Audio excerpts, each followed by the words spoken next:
ಪ್ರಾಣಿಗಳನ್ನ ನೋಡಿರ್ತೀರ, ಹೌದಲ್ಲ? ಯಾವ ಪ್ರಾಣಿ ನೋಡಿದ್ದೀರಾ ಹೇಳಿ?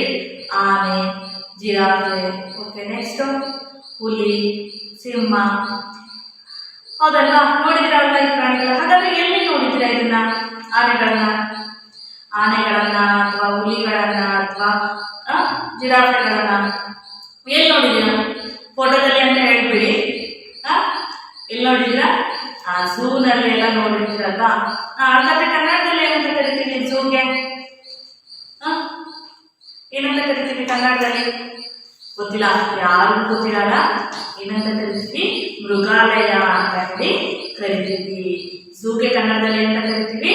ಮೃಗಾಲಯ. ಹಾಗಿದ್ರೆ ಇಲ್ಲಿ ನಿಮ್ಗೊಂದು ಪಾಠ ಇದೆ.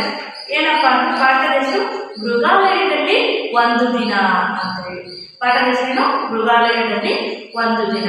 ಆ ಪಾಠದಲ್ಲಿ ಏನೆಲ್ಲ ಇದೆ ಅಂತ ಹೇಳಿ ನೋಡ್ತಾ ಹೋಗೋಣ. ಅದಕ್ಕಿಂತ ಮುಂಚೆ ಈ ಪಾಠದಲ್ಲಿ ಬರುವಂತಹ ಕೆಲವೊಂದು ಪದಗಳ ಅರ್ಥವನ್ನು ನೋಡ್ತಾ ಹೋಗೋಣ. ಮೊದಲಿಗೆ ಲಕ್ಷ್ಯ. ಲಕ್ಷ್ಯ ಅಂದ್ರೆ ಗಮನ.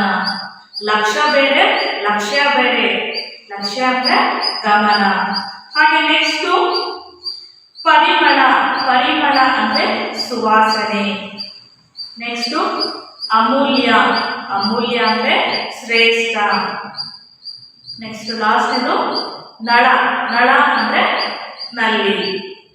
ಹಾಗೆ ಪಾಠವನ್ನು ನೋಡ್ತಾ ಹೋಗೋಣ. ಪೇಜ್ ನಂಬರ್ 67, ಪುಟ ಸಂಖ್ಯೆ 67. ಮೃಗಾಲಯದಲ್ಲಿ ಒಂದು ದಿನ. ಬುಕ್ ಓಪನ್ ಮಾಡ್ಕೊಂಡ್ರ? ಅಂದು ಮಕ್ಕಳಿಗೆಲ್ಲರಿಗೂ ಸಂತಸವೋ ಸಂತಸ. ವಿದ್ಯಾರ್ಥಿಗಳು ಶಿಕ್ಷಕರೊಂದಿಗೆ ಮೃಗಾಲಯಕ್ಕೆ ಹೊರಟಿದ್ದರು. ಆ ದಿನ ಮಕ್ಕಳಿಗೆಲ್ಲ ಖುಷಿಯಾಗಿರುತ್ತೆ. ಏನಕ್ಕೆ? ಎಲ್ಲಿಗೆ ಹೋಗ್ತಿದ್ದೀವಿ ಅಂತ ಖುಷಿ ಇದೆ. ಮೃಗಾಲಯಕ್ಕೆ ಅಂದರೆ ಝೂ ನೋಡೋಕ್ಕೆ ಟೀಚರ್ಸು ಸ್ಟೂಡೆಂಟ್ಸ್ನ ಕರ್ಕೊಂಡು ಝೂ ತೋರ್ಸೋಕ್ಕೆ ಹೋಗ್ತಿದ್ದಾರೆ. ಆಗ ಶಿಕ್ಷಕಿ, ಮಕ್ಕಳೇ, ನಡೆಯುವಾಗ ಪಾದಚಾರಿಗಳ ರಸ್ತೆಯಲ್ಲಿಯೇ ನಡೆಯಿರಿ. ಮೊದಲು ಸೂಚನಾ ಫಲಕಗಳು ಹಾಗೆ ಭಿತ್ತಿ ಪತ್ರಗಳ ಕಡೆಗೆ ಲಕ್ಷ್ಯ ಹರಿಸಿ. ಶಿಕ್ಷಕಿ ಮಕ್ಕಳಿಗೆ ಹೇಳ್ತಾಳೆ ಏನಂತ? ಮಕ್ಕಳೇ, ಹೋಗ್ಬೇಕಾದ್ರೆ ಪಾದಚಾರಿಗಳ ರಸ್ತೆಯಲ್ಲೇ ನಡೆಯಿರಿ. ಹಾಗೆ ಹೋಗ್ಬೇಕಾದ್ರೆ ಸೂಚನಾ ಫಲಕ ಹಾಗೆ ಭಿತ್ತಿ ಪತ್ರಗಳ ಕಡೆಗೆ ಸಹ ಗಮನ ಕೊಡಿ ಅಂತ ಹೇಳಿ ಕರೀತಾರೆ. ಪಾದಚಾರಿಗಳು ಗೊತ್ತಿರ್ತಾರೆ, ನೆಡ್ಕೊಂಡು ಹೋಗೋರಿಗೆ ಫುಟ್ಪಾತ್ ಅಂತ ಹೇಳಿ ಜಾಗ ಮಾಡಿರ್ತಾರೆ, ಹೌದಲ್ವಾ? ರಸ್ತೆಗಳಲ್ಲಿ ಫುಟ್ಪಾತ್ ಅಂತ ಹೇಳಿ ಜಾಗ ಮಾಡಿರ್ತಾರಲ್ಲ, ಅವ್ರು ಏನ್ ಮಾಡ್ಬೇಕು? ಅಲ್ಲಿ ನೆಡ್ಕೊಂಡು ಹೋಗೋರು ಆ ರಸ್ತೆಯಲ್ಲಿ ನೆಡ್ಕೊಂಡು ಹೋಗ್ಬೇಕು. ನಿಮಗೆ ಚಿತ್ರದಲ್ಲಿ ಕಾಣಿಸುತ್ತೆ, ಹೌದಲ್ವಾ? ಲತಾ, ಗುರುಗಳೇ, ಸೂಚನಾ ಫಲಕಗಳೆಂದರೇನು? ಅಲ್ಲಿ ಟೀಚರ್ ಏನಂತ ಹೇಳಿದ್ದಾರೆ? ರಸ್ತೆಯಲ್ಲಿ ಹೋಗ್ಬೇಕಾದ್ರೆ ಪಾದಚಾರಿ ರಸ್ತೆಯಲ್ಲೇ ಹೋಗ್ಬೇಕು. ಹೋಗುವಂತ ದಾರಿಯಲ್ಲಿ ಬರುವಂತ ಸೂಚನಾ ಫಲಕಗಳು ಮತ್ತು ಭಿತ್ತಿ ಪತ್ರಗಳ ಕಡೆಗೆ ಗಮನ ಹರಿಸಿ ಅಂತ ಹೇಳಿದ್ದಾರೆ. ಅದಕ್ಕೆ ಲತಾ ಅನ್ನೋ ಒಬ್ಬ ವಿದ್ಯಾರ್ಥಿಗೆ ಒಂದು ಪ್ರಶ್ನೆ ಕಾಡುತ್ತೆ. ಏನು? ಹಾಗಾದ್ರೆ ಸೂಚನಾ ಫಲಕಗಳೆಂದ್ರೇನು ಅಂತ ಹೇಳಿ ಕೇಳ್ತಾರೆ. ಆಗ ಶಿಕ್ಷಕ, ಮಕ್ಕಳೇ, ಯಾವುದೇ ಸೂಚನೆಗಳನ್ನು ಒಳಗೊಂಡ ಫಲಕಗಳೇ ಸೂಚನಾ ಫಲಕಗಳು. ಅಂದ್ರೆ ಯಾವುದಾದ್ರೂ ಒಂದು ಸೂಚನೆಯನ್ನ ಕೊಡುವಂತಹ ಒಂದು ಫಲಕ ಕಂಡ್ರೆ ನಾವು ಅದನ್ನ ಏನಂತ ಕರಿತೀವಿ? ಸೂಚನಾ ಫಲಕ ಅಂತ ಹೇಳಿ ಕರಿತೀವಿ. ನಿಮ್ಗೆ ಕಾಣಿಸ್ತಿದೆ ಅಲ್ವಾ ಅಲ್ಲಿ ಚಿತ್ರದಲ್ಲಿ? ಏನು? ಇವಾಗ ರಸ್ತೆ ರಿಪೇರಿ ಆಗ್ತಿದೆ ಅಂದ್ರೆ ಅಲ್ಲಿ ನಿಧಾನವಾಗಿ ಚಲಿಸಿ, ಕಾಮಗಾರಿ ನಡೆಯುತ್ತಿದೆ, ಚಾಲ್ತಿಯಲ್ಲಿದೆ ಅಂತ ಹೇಳೆಲ್ಲ ಹಾಕಿರ್ತಾರಲ್ವಾ, ಅದೆಲ್ಲ ಏನು ಬೋರ್ಡ್ಗಳು? ಸೂಚನಾ ಫಲಕಗಳು. ನಿಮ್ಗೆ ಚಿತ್ರದಲ್ಲಿ ಕಾಣಿಸ್ತಿದೆ, ಹೌದಲ್ವಾ? ಆಮೇಲೆ ನಿಯರ್ ಸ್ಕೂಲ್ ಇದ್ರೆ ಶಾಲಾ ವಲಯ, ನಿಧಾನವಾಗಿ ಚಲಿಸಿ ಅಂತ ಹೇಳಿ ಎಲ್ಲ ಬೋರ್ಡ್ ಹಾಕಿರ್ತಾರೆ. ಅದೆಲ್ಲ ಏನು?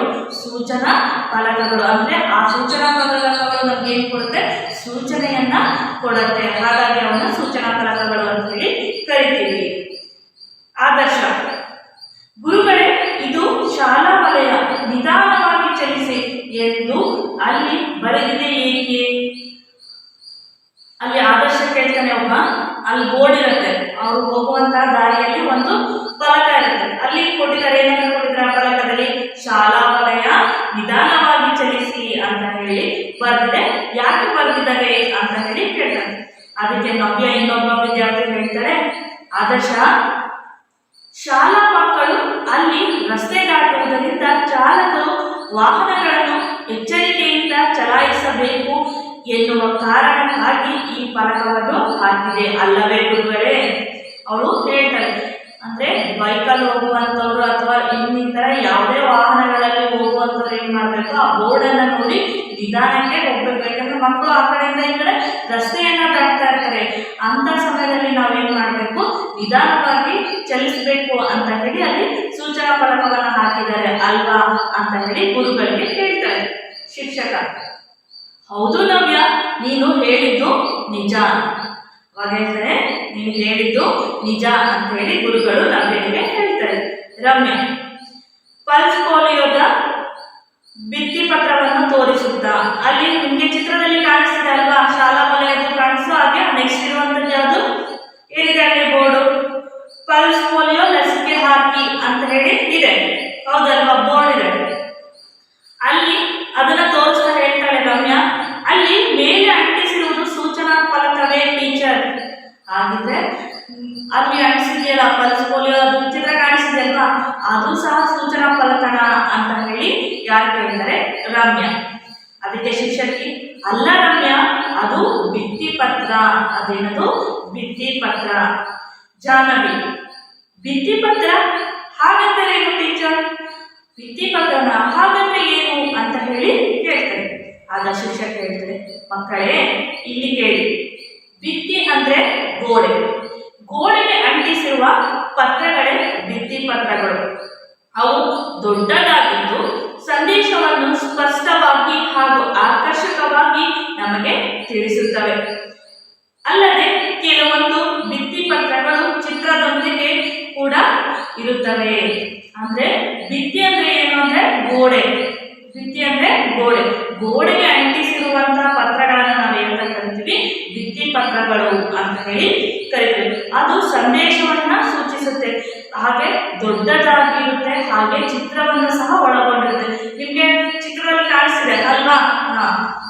ಇಂತಹಗಳಿಗೆ ಏನಂತ ಕರಿತೀವಿ ನಾವು? ಭಿತ್ತಿ ಪತ್ರಗಳು ಅಂತ ಹೇಳಿ ಕರಿತೀವಿ. ಗೋಡೆಗೆ ಅಂಟಿಸಿರುವಂತಹ ಪತ್ರಗಳನ್ನ ಭಿತ್ತಿ ಪತ್ರ ಅಂತ ಹೇಳಿ ಕರಿತೀವಿ. ಅನುಷಾ, ಅಲ್ಲಿ ನೋಡಿ ಮೃಗಾಲಯಕ್ಕೆ ದಾರಿ ಎಂದು ಬರೆದಿದೆ. ಅಲ್ಲಿ ಅನುಷ ಹೇಳ್ತಾರೆ, ಅಲ್ಲಿ ನೋಡಿ ಮೃಗಾಲಯಕ್ಕೆ ದಾರಿ ಅಂತ ಹೇಳಿ ಆರೋ ಮಾರ್ಕ್ ಕೊಟ್ಟಿದ್ದಾರೆ ಅಂತ ಹೇಳಿ. ಗೋಪಿ, ಹೌದು, ಅದು ಸೂಚನಾ ಫಲಕ. ಶಿಕ್ಷಕಿ, ಮಕ್ಕಳೇ ಈಗ ನಾವೆಲ್ಲರೂ ಈ ಫಲಕದಲ್ಲಿನ ಬಾಣದ ಗುರುತಿನಂತೆ ಬಲಕ್ಕೆ ತಿರುಗಿ ಹೋಗೋಣ. ನಾನು ಟಿಕೆಟ್ ತರುವೆ, ಅನಂತರ ಎಲ್ಲರೂ ಒಳಗೆ ಹೋಗೋಣ. ಅಲ್ಲಿ ಏನ್ ಮಾಡ್ತಾರೆ, ಅಲ್ಲಿ 3-4 ರಸ್ತೆಗಳಿರುತ್ತೆ. ಆಗ ಯಾವ ರಸ್ತೆಯಲ್ಲಿ ಹೋಗ್ಬೇಕು ಮೃಗಾಲಯಕ್ಕೆ ಅಂದ್ರೆ ಝೂಗೆ ಯಾವ ರೋಡಲ್ಲಿ ಹೋಗ್ಬೇಕು ಅನ್ನೋದು ಗೊತ್ತಾಗಲ್ಲ. ಅವಾಗ ಅಲ್ಲಿ ಏನ್ ಮಾಡಿರ್ತಾರೆ, ಒಂದು ಕಂಬವನ್ನ ನೆಟ್ಟಿ ಆರೋ ಮಾರ್ಕ್ ಹಾಕಿರ್ತಾರೆ. ಮೃಗಾಲಯಕ್ಕೆ ದಾರಿ ಅಂತ ಹೇಳಿ ಆರೋ ಮಾರ್ಕ್ ಹಾಕ್ತಾರ. ನಾವು ಯಾವ ಕಡೆ ಹೋಗ್ಬೇಕಾಗತ್ತೆ ಆ ಕಡೆಗೆ ಹೋಗ್ಬೇಕಾಗತ್ತೆ. ಅದಕ್ಕೆ ಶಿಕ್ಷಕ ಹೇಳ್ತಾರೆ, ಏನ್ ಹೇಳ್ತಾರೆ, ಆರೋ ಮಾರ್ಕ್ ಬಾಣದ ಗುರುತು ಯಾವ ಕಡೆ ಇದೆ ಆ ಕಡೆ ಹೋಗೋಣ. ನೀವೆಲ್ಲರೂ ಇಲ್ಲೇ ಇರಿ, ನಾನು ಹೋಗಿ ಟಿಕೆಟ್ ತರ್ತೀನಿ, ಅನಂತರ ಎಲ್ಲರೂ ಹೋಗೋಣ ಅಂತ ಹೇಳಿ ಶಿಕ್ಷಕಿ ಹೇಳ್ತಾರೆ. ಮಕ್ಕಳೆಲ್ಲರೂ ಒಂದೆಡೆ ನಿಂತರು. ಒಂದ್ ಕಡೆ ಎಲ್ಲ ಮಕ್ಕಳು ಏನ್ ಮಾಡ್ತಾರೆ, ಒಂದ್ ಕಡೆ ನಿಲ್ತಾರೆ. ಅಷ್ಟರಲ್ಲಿ ಗುರುಗಳು ಟಿಕೆಟ್ ತಂದರು. ಎಲ್ಲರೂ ಸಾಲಾಗಿ ಒಳಗೆ ಹೋದರು. ಒಳಗೆ ವಿವಿಧ ಪ್ರಾಣಿ ಪಕ್ಷಿಗಳ ಹೂಗಳು ಮಕ್ಕಳನ್ನು ಆಕರ್ಷಿಸಿದವು. ರೇವಂತನು ಒಂದು ಕಲ್ಲನ್ನು ಚಿಂಪಾಂಜಿಗೆ ಹೊಡೆಯಲು ಹೋದ. ಅಲ್ಲೆಲ್ಲ ಮಕ್ಕಳು ಇರುವಂತಹ ಝೂನಲ್ಲಿ ಇರುವಂತಹ ಪ್ರಾಣಿಗಳು, ಪಕ್ಷಿಗಳು ಮತ್ತೆ ಹೂಗಳು ಮಕ್ಕಳನ್ನ ಏನ್ ಮಾಡುತ್ತೆ, ಆಕರ್ಷಿಸುತ್ತೆ. ಅದರಲ್ಲಿ ರೇವಂತ ಏನ್ ಮಾಡ್ತಾನೆ, ರೇವಂತ ಅನ್ನೋ ಒಬ್ಬ ವಿದ್ಯಾರ್ಥಿ ಏನ್ ಮಾಡ್ತಾನೆ, ಚಿಂಪಾಂಜಿಗೆ ಕಲ್ಲನ್ನು ತಗೊಂಡು ಹೊಡಿತಾನೆ. ನೀವು ಸಹ ಅದನ್ನೇ ಕೆಲಸ ಮಾಡ್ತೀರಲ್ಲ, ಯಾವ್ದೋ ಪ್ರಾಣಿ ಮಲಗಿದೆ ಸುಮ್ಮನೆ ಕೂತಿದೆ ಅಂದ್ರೆ ನೀವೇನ್ ಮಾಡ್ತೀರ, ಝೂದಲ್ಲಿ ಕರ್ತವನ್ನು ಹೊಡಿತೀರಲ್ವಾ? ಬಟ್ ಅದು ಮಾಡಬಾರ್ದು. ಆದರ್ಶ, ರೇವಂತ ಅದಕ್ಕೆ ಕಲ್ಲು ಹೊಡೆಯಬೇಡ, ಅಲ್ಲಿರುವ ಸೂಚನಾ ಫಲಕವನ್ನು ಓದು. ಆದರ್ಶ ಹೇಳ್ತಾನೆ, ನೀನು ಚಿಂಪಾಂಜಿಗೆ ಕಲ್ಲು ಹೊಡಿಬೇಡ, ಅಲ್ಲಿರುವಂತಹ ಸೂಚನಾ ಫಲಕವನ್ನ ನೋಡು ಫಸ್ಟು ಅಂತ ಹೇಳಿ ಹೇಳ್ತೀನಿ. ಸೂಚನಾ ಫಲಕವನ್ನು ಓದಿದ ರೇವಂತನು ಜೋರಾಗಿ ಅಲ್ಲಿ ಸೂಚನಾ ಫಲಕವನ್ನ ಓದ್ತಾನೆ. ಯಾರು? ರೇವಂತ್. ಏನಿದೆ ಸೂಚನಾ ಫಲಕದಲ್ಲಿ? ಪ್ರಾಣಿಗಳನ್ನು ಹಿಂಸಿಸಬಾರದು ಮತ್ತು ಅವುಗಳಿಗೆ ತಿಂಡಿ ತಿನಿಸುಗಳನ್ನು ಕೊಡಬಾರದು ಅಂತ ಹೇಳಿ. ಪ್ರಾಣಿಗಳಿಗೇನು ಹೊಡಿಬಾರ್ದು, ಹಿಂಸಿಸಬಾರ್ದು. ಹಾಗೆ ನಾವು ತಗೊಂಡು ಹೋಗಿರುವಂತಹ ತಿಂಡಿ ತಿನಿಸುಗಳನ್ನು ಸಹ ಪ್ರಾಣಿಗಳಿಗೆ ಕೊಡಬಾರ್ದು ಅಂತ ಹೇಳಿ ಸೂಚನಾ ಫಲಕದಲ್ಲಿ ಕೊಟ್ಟಿದ್ದಾರೆ. ಆಗ ರೇವಂತ, ಕ್ಷಮಿಸಿ, ಪ್ರಾಣಿಗಳನ್ನು ಹಿಂಸಿಸಬಾರದು ಸರಿ, ಆದರೆ ತಿಂಡಿ ತಿನಿಸುಗಳನ್ನು ಏಕೆ ಕೊಡಬಾರದು ಸರ್? ಆಯ್ತು, ನಾನು ಚಿಂಪಾಂಜಿಗೆ ಕಲ್ಲು ಹೊಡೆದು ಹಿಂಸೆ ಮಾಡಿದ್ದು ತಪ್ಪಾಯ್ತು, ನನಗೆ ಕ್ಷಮಿಸಿ. ಹಾಗೆ ಸರಿ, ಹಾಗಿದ್ರೆ ತಿಂಡಿ ತಿನಿಸುಗಳನ್ನ ಯಾಕೆ ಕೊಡಬಾರ್ದು ಪ್ರಾಣಿಗಳಿಗೆ ಅಂತ ಹೇಳಿ ರೇವಂತ ಕೇಳ್ತಾನೆ. ಆಗ ಶಿಕ್ಷಕ ಹೇಳ್ತಾನೆ, ಮಕ್ಕಳೇ, ಪ್ರಾಣಿಗಳನ್ನು ನೋಡಿಕೊಳ್ಳುವವರೇ ಅವುಗಳಿಗೆ ಸಾಕಷ್ಟು ಆಹಾರವನ್ನು ಕೊಡುತ್ತಾರೆ. ಇಲ್ಲಿಗೆ ಬರುವವರೆಲ್ಲರೂ ಆಹಾರವನ್ನು ಕೊಡುತ್ತಾ ಹೋದರೆ ಅವುಗಳ ಆರೋಗ್ಯ ಕೆಡಬಹುದು, ಇಲ್ಲವೇ ಕೆಲವು ಪ್ರಾಣಿಗಳಿಂದ ನಮಗೆ ತೊಂದರೆಯಾಗಬಹುದು. ಅಂದ್ರೆ ಝೂನಲ್ಲಿ ನೋಡ್ಕೊಳ್ತಿರುವಂತಹ ಯಾರು ಅದು ನಮ್ಮ ವ್ಯವಸ್ಥಾಪಕರಿರ್ತಾರೆ, ಕಾವಲುಗಾರರಿರ್ತಾರೆ, ಅವರೇ ಆ ಪ್ರಾಣಿಗಳಿಗೆ ಸಾಕಷ್ಟು ಆಹಾರವನ್ನ ಆಲ್ರೆಡಿ ಕೊಟ್ಟಿರ್ತಾರೆ. ಸೊ ಅವುಗಳಿಗೆ ಹೊಟ್ಟೆ ತುಂಬಿರುತ್ತೆ. ಜಾಸ್ತಿ ಏನಾದ್ರೆ ಆರೋಗ್ಯದಲ್ಲಿ ಹೆಚ್ಚು ಕಡಿಮೆ ಆಗುತ್ತೆ. ಹಾಗೆ ನಾವು ಆಹಾರವನ್ನು ಕೊಡಕ್ಕೆ ಹೋದಾಗ ಆ ಪ್ರಾಣಿಗಳೇನಾದರೂ ನಮಗೆ ತೊಂದರೆ ಮಾಡುತ್ತೆ. ಆ ಕಾರಣಕ್ಕೋಸ್ಕರ ಕೊಡಬೇಡಿ ಅಂತೇಳಿ ಸೂಚನಾ ಫಲಕವನ್ನು ಹಾಕಿದ್ದಾರೆ ಅಂತೇಳಿ ಶಿಕ್ಷಕರು ವಿವರಿಸಿ ಹೇಳ್ತಾರೆ. ಹೀಗೆ ಮಾತನಾಡುತ್ತಾ ಹೋಗುವಾಗ ಶಶಾಂಕನು ಜೋರಾಗಿಯೇ, ಅಲ್ಲಿ ನೋಡ್ರೋ, ಗೋರಿಲ್ಲಾ, ಆನೆ, ಹುಲಿ, ಕಾಡೆಮ್ಮೆ, ಜಿಂಕೆ, ಕೋತಿ, ಜಿರಾಫೆಗಳನ್ನ ಆಹಾ, ನೋಡೋಕೆ ಎಷ್ಟು ಚೆನ್ನಾಗಿವೆ ಎಂದನು. ಎಲ್ಲ ಅಲ್ಲಿ ಪ್ರಾಣಿಗಳಿರುತ್ತೆ. ಅಲ್ಲೇನ್ ಮಾಡ್ತಾನೆ, ಹೀಗೆ ಮಾತಾಡ್ಕೊಂಡು ಹೋಗ್ಬೇಕಾದ್ರೆ ಶಶಾಂಕನ ಏನ್ ಮಾಡ್ತಾನೆ, ಅಲ್ಲಿ ನೋಡ್ರೋ, ಆನೆ ಎಲ್ಲ ಇದೆ, ಪ್ರಾಣಿಗಳೆಲ್ಲ ಇದೆ, ಗೊರಿಲ್ಲಾ ಇದೆ, ಕಾಡೆಮ್ಮೆ ಇದೆ, ಹುಲಿ ಇದೆ, ನೋಡ್ರೋ ಎಷ್ಟು ಚೆನ್ನಾಗಿದೆ ಅಂತ ಹೇಳಿ ಹೇಳ್ತಾ ಇರ್ತಾನೆ. ಆಗ ಶಿಕ್ಷಕಿ, ಹೌದು, ನಿಮಗೆ ಅವುಗಳ ಬಗ್ಗೆ ಇನ್ನಷ್ಟು ವಿವರಗಳನ್ನು ತಿಳಿಸುತ್ತೇನೆ. ಶಿಕ್ಷಕಿ ಏನ್ ಮಾಡ್ತಾರೆ, ಅವುಗಳ ಬಗ್ಗೆ ಇನ್ನಷ್ಟು ಮಾಹಿತಿಯನ್ನ ಕೊಡ್ತೀನಿ, ಬನ್ನಿ ಹೋಗೋಣ ಅಂತ ಹೇಳಿ ಹೇಳ್ತಾರೆ. ಬೇಬಿ, ಅಲ್ಲಿ ನೋಡ್ರು, ಆನೆ ಹೇಗೆ ತನ್ನ ಸೊಂಡಲಿನಿಂದ ನೀರನ್ನು ಸುರಿದುಕೊಳ್ತಾ ಇದೆ. ಅಂದ್ರೆ ಅಲ್ಲಿ ಆನೆ ಏನ್ ಮಾಡ್ತಿರುತ್ತೆ, ಸೊಂಡಲಿಯಿಂದ ಏನ್ ಮಾಡ್ತಿರುತ್ತೆ, ನೀರನ್ನ ತಗೊಂಡು ಮೈ ಮೇಲೆ ಹಾಕೊಳ್ತಿರುತ್ತೆ. ನೋಡಿದ್ರೆ ಅಲ್ವಾ, ಪಿಕ್ಚರ್ ಕಾಣಿಸ್ತಲ್ವಾ? ಅದು ಏನ್ ಮಾಡ್ತಾ ಇರುತ್ತೆ, ಆನೆ ನೀರನ್ನ ತಗೊಂಡು ಸೊಂಡಲಿನ ತಗೊಂಡು ಮೈ ಮೇಲೆ ಎತ್ತಿ ಹಾಕೊಳ್ತಾ ಇರುತ್ತೆ. ಅವಾಗ ಬೇಬಿ, ಅಲ್ಲಿ ನೋಡು, ಆನೆ ಹೇಗೆ ನೀರನ್ನ ತಗೊಂಡು ಹಾಕೊಳ್ತಿದೆ ಅಂತ ಹೇಳಿ ಹೇಳ್ತಾರೆ. ಸುಮತಿ, ಹೌದು, ಎಷ್ಟು ಚೆನ್ನಾಗಿದೆ ಅಲ್ವಾ ನೋಡ್ಲಿಕ್ಕೆ? ಹೌದಲ್ವಾ, ನೋಡೋಕೆ ಎಷ್ಟು ಚೆನ್ನಾಗಿದೆ ಅಂತ ಹೇಳಿ ಹೇಳ್ತಾರೆ. ಮೇರಿ, ಸರ್, ಅಲ್ಲಿ ನೋಡಿ, ಮಂಗ ಅಲ್ಲಿರುವ ಸೂಚನಾ ಫಲಕವನ್ನೇ ತಿರುಗಿಸುತ್ತಿದೆ. ಅಂದ್ರೆ ಅಲ್ಲಿ ಕೂತಿರುವಂತ ಒಂದು ಮಂಗ ಏನ್ ಮಾಡುತ್ತೆ, ಅಲ್ಲಿ ಸೂಚನಾ ಫಲಕವನ್ನು ಹಾಕಿರ್ತಾರೆ. ಆ ಸೂಚನಾ ಫಲಕವನ್ನೇ ತಿರುಗಿಸ್ತಾ ಕೂತಿರುತ್ತೆ ಮಂಗ.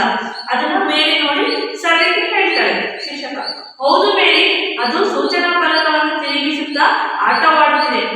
ಪಕ್ಷಿಗಳ ವಿಭಾಗಕ್ಕೆ ದಾರಿ ಎಂದು ಅದರಲ್ಲಿ ಬರೆದಿದೆ. ಆ ಸೂಚನಾ ಫಲಕದಲ್ಲಿ ಏನಂತ ಬಂದಿದೆ, ಪಕ್ಷಿಗಳ ವಿಭಾಗಕ್ಕೆ ದಾರಿ ಅಂತ ಹೇಳಿ ಬರೆದಿದೆ. ನೆಕ್ಸ್ಟ್ ಲಕ್ಷ್ಮಿ, ಟೀಚರ್, ಸೂಚನಾ ಫಲಕವನ್ನು ತಿರುಗಿಸಿ ಮಂಗ ಮರ ಹತ್ತಿ ಹೋಯಿತು. ಅಯ್ಯೋ, ಸೂಚನಾ ಫಲಕವನ್ನು ತಿರುಗಿಸ್ಬಿಟ್ಟು ಮಂಗ ಮರ ಹತ್ತಿ ಹೋಯಿತು. ಈಗ ಸೂಚನಾ ಫಲಕಕ್ಕೆ ಪಕ್ಷಿಗಳ ವಿಭಾಗಕ್ಕೆ ಹಿಂಗ್ ಹೋಗ್ಬೇಕಾಗತ್ತೆ. ಆರಂಭ ಈ ರೀತಿ ಇರುತ್ತೆ ಸೂಚನಾ ಫಲಕದಲ್ಲಿ. ಬಟ್ ಮಂಗ ಏನ್ ಮಾಡುತ್ತೆ, ಈ ರೀತಿ ತಿರುಗಿಸಿ ಹೋಗ್ಬಿಡುತ್ತೆ. ಅವಾಗ ಈ ಕಡೆ ಹೋಗ್ಬೇಕಾಗತ್ತೆ. ಆದ್ರೆ ಏನಾಗತ್ತೆ, ತಪ್ಪಲ್ವಾ ದಾರಿ? ನೋಡಿ, ಅದನ್ನ ಹೇಳುತ್ತೆ. ಮುಂತಾದ ಮಂಗವು ಸೂಚನಾ ಫಲಕವನ್ನು ತಿರುಗಿಸಿದ್ದರಿಂದ ಪಕ್ಷಿಗಳ ವಿಭಾಗಕ್ಕೆ ಹೋಗುವುದರ ಬದಲಾಗಿ ಹೊರಗಡೆ ಹೋಗಬೇಕಾಗುತ್ತದೆ ಅಲ್ಲವೇ?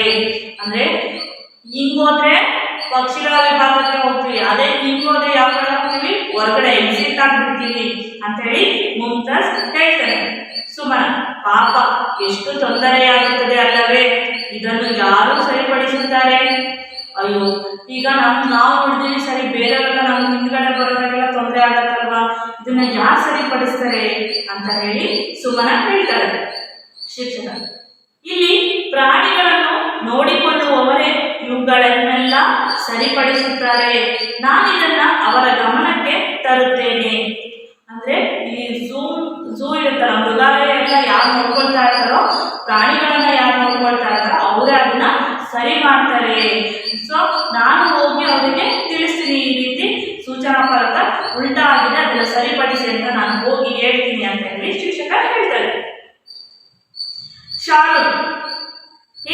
ಎಲ್ಲ ಇಲ್ಲಿ ಬಂದು ಇಲ್ಲಿ ತುಂಬಾ ಹಾವುಗಳಿವೆ. ಹಬ್ಬ ನೋಡಿದ್ರೆ ಮೈ ಜುಮ್ ಎನ್ನಿಸುತ್ತದೆ. ಅಲ್ಲಿ ಶಾರು ನನ್ನನ್ನು ಏನ್ ಮಾಡ್ತಾನೆ, ಕರೀತಾನೆ ಎಲ್ಲರಿಗೂ, ಇಲ್ಲಿ ಬಂದ್ರು ಅಂತ ಹೇಳಿ. ಅಲ್ಲಿ ಏನಿದೆ, ತುಂಬಾ ಹಾವುಗಳಿದೆ. ಅದು ನೋಡಿದ್ರೆ ಹಾವುಗಳು ತುಂಬಾ ಇಷ್ಟನಾ ಯಾರಿಗದು? ಇಲ್ಲ ಅಲ್ಲ. ಹಾವು ನೋಡಿದಾಗ ಏನಾಗುತ್ತೆ, ಮೈ ಜುಮ್ ಅನ್ಸುತ್ತೆ, ಹೌದಲ್ವಾ? ಎಲ್ಲರೂ ಹೌದೌದು ಎಂದರು.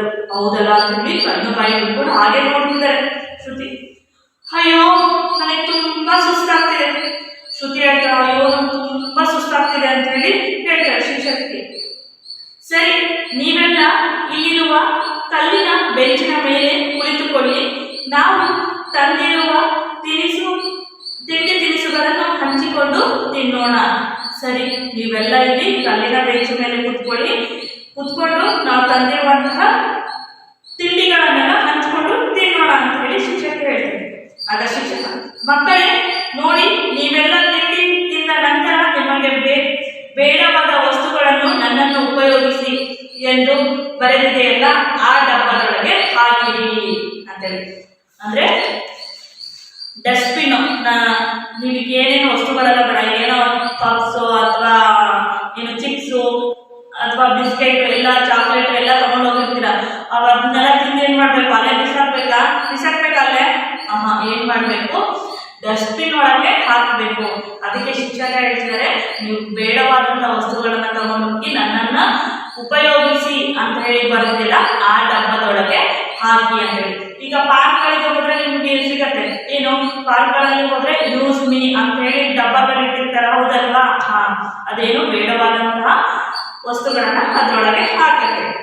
ಅವಿನಾಶ್, ಗುರುಗಳೇ ನನಗೆ ತುಂಬಾ ಬಾಯಾರಿಕೆ ಆಗಿದೆ.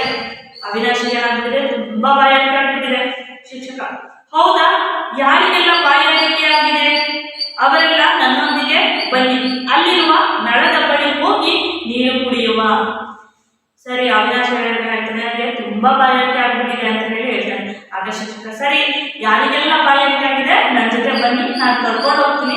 ಅಲ್ಲೊಂದು ನಳ ಅಂದ್ರೇನು, ನಲ್ಲಿ, ಆ ನಲ್ಲಿ ಇದೆ, ಅಲ್ಲಿ ಹೋಗಿ ನೀರು ಕುಡಿದುಕೊಂಡು ಬರೋಣ ಅಂತ ಹೇಳಿ ಹೇಳ್ತಾರೆ. ಮಕ್ಕಳು ಶಿಕ್ಷಕರೊಂದಿಗೆ ಹೋಗಿ ನೀರು ಕುಡಿದರು. ಶಶಾಂಕ, ಧನುಷ್ ಅಲ್ಲಿ ನೋಡು, ಇಲ್ಲಿಯೂ ಕೂಡ ಗೋಡೆಯ ಮೇಲೆ ಬರೆದಿದೆ.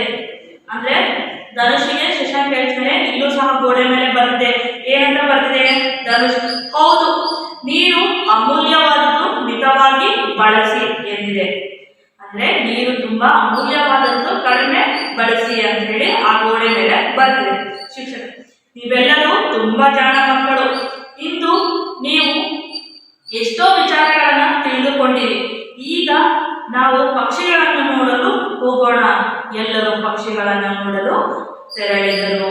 ಏನಾಗಿದೆ, ಎಲ್ಲ ಹೊಟ್ಟೆಶ್ವಾಗಿದೆ ಅಂತ ಹೇಳಿ ಸ್ವಲ್ಪ ಅರ್ಧ ಜೂನ್ ನೋಡ್ಬಿಟ್ಟು ಮೃಗಾಲಯದಲ್ಲಿ ಅರ್ಧ ಭಾಗವನ್ನ ನೋಡಿ ಕೂತಿ ತಿಂದು ನೀರೆಲ್ಲ ಕುಡ್ದಾದ ನಂತರ ಏನ್ ಮಾಡ್ತಾರೆ, ಎಲ್ಲ ನೆಕ್ಸ್ಟ್ ಬಾಯಾರಿಕೆ ಅಂತ ಹೇಳಿ ನೀರು ಕುಡಿಯಕ್ಕೆ ಬರ್ತಾರೆ ಶಿಕ್ಷಕರ ಹತ್ರ. ಆ ಗೋಡೆ ಮೇಲೆ ಅಂತ ಬಂದ್ರೆ ನೀರು ಅಮೂಲ್ಯವಾದದ್ದು, ಮಿತವಾಗಿ ಬಳಸಿ ಅಂತ ಹೇಳಿ ಬಂದ್ರೆ ಆಗ ಮಕ್ಕಳು ಓದಿ ಅರ್ಥ ಮಾಡ್ಕೊಳ್ತಾರೆ. ಆಗ ಶಿಕ್ಷಕರಿಗೆ ತುಂಬಾ ಖುಷಿ ಆಗುತ್ತೆ. ನೀವೆಲ್ಲ ತುಂಬಾ ಜಾಣ ಮಕ್ಕಳಿದ್ದೀರಾ, ಇವತ್ತು ಎಷ್ಟೊಂದು ವಿಚಾರಗಳನ್ನ ತಿಳ್ಕೊಂಡಿದ್ದೀರಾ ನೀವು ಅಂತ ಹೇಳಿ ಶಿಕ್ಷಕ ಮಕ್ಕಳಿಗೆ ಹೇಳ್ತಾನೆ. ಹಾಗಿದ್ರೆ ಸರಿ, ಇವಾಗ ಪಕ್ಷಿಗಳನ್ನ ನೋಡೋಕೆ ಹೋಗೋಣ ಬನ್ನಿ ಅಂತ ಹೇಳಿ ಎಲ್ಲರನ್ನ ಕರ್ಕೊಂಡು ಎಲ್ಲಿ ಹೋಗ್ತಾರೆ, ಪಕ್ಷಿಗಳ ವಿಭಾಗಕ್ಕೆ ಹೋಗ್ತಾರೆ. ಗೊತ್ತಾಯ್ತಲ್ಲ ಮಕ್ಕಳ? ಹಾಗಿದ್ರೆ ಈಗ ಮುಂದಿನ ಭಾಗವನ್ನು ನಾವು ನೆಕ್ಸ್ಟ್ ಕ್ಲಾಸಲ್ಲಿ ನೋಡ್ತಾ ಹೋಗೋಣ. ಅಂದ್ರೆ ಕ್ವಶನ್ ಆನ್ಸರ್ ಮತ್ತೆ ಗ್ರಾಮರ್ ಪಾಠನ ನಾವು ಮುಂದಿನ ಭಾಗದಲ್ಲಿ ನೋಡೋಣ. Okay, thank you.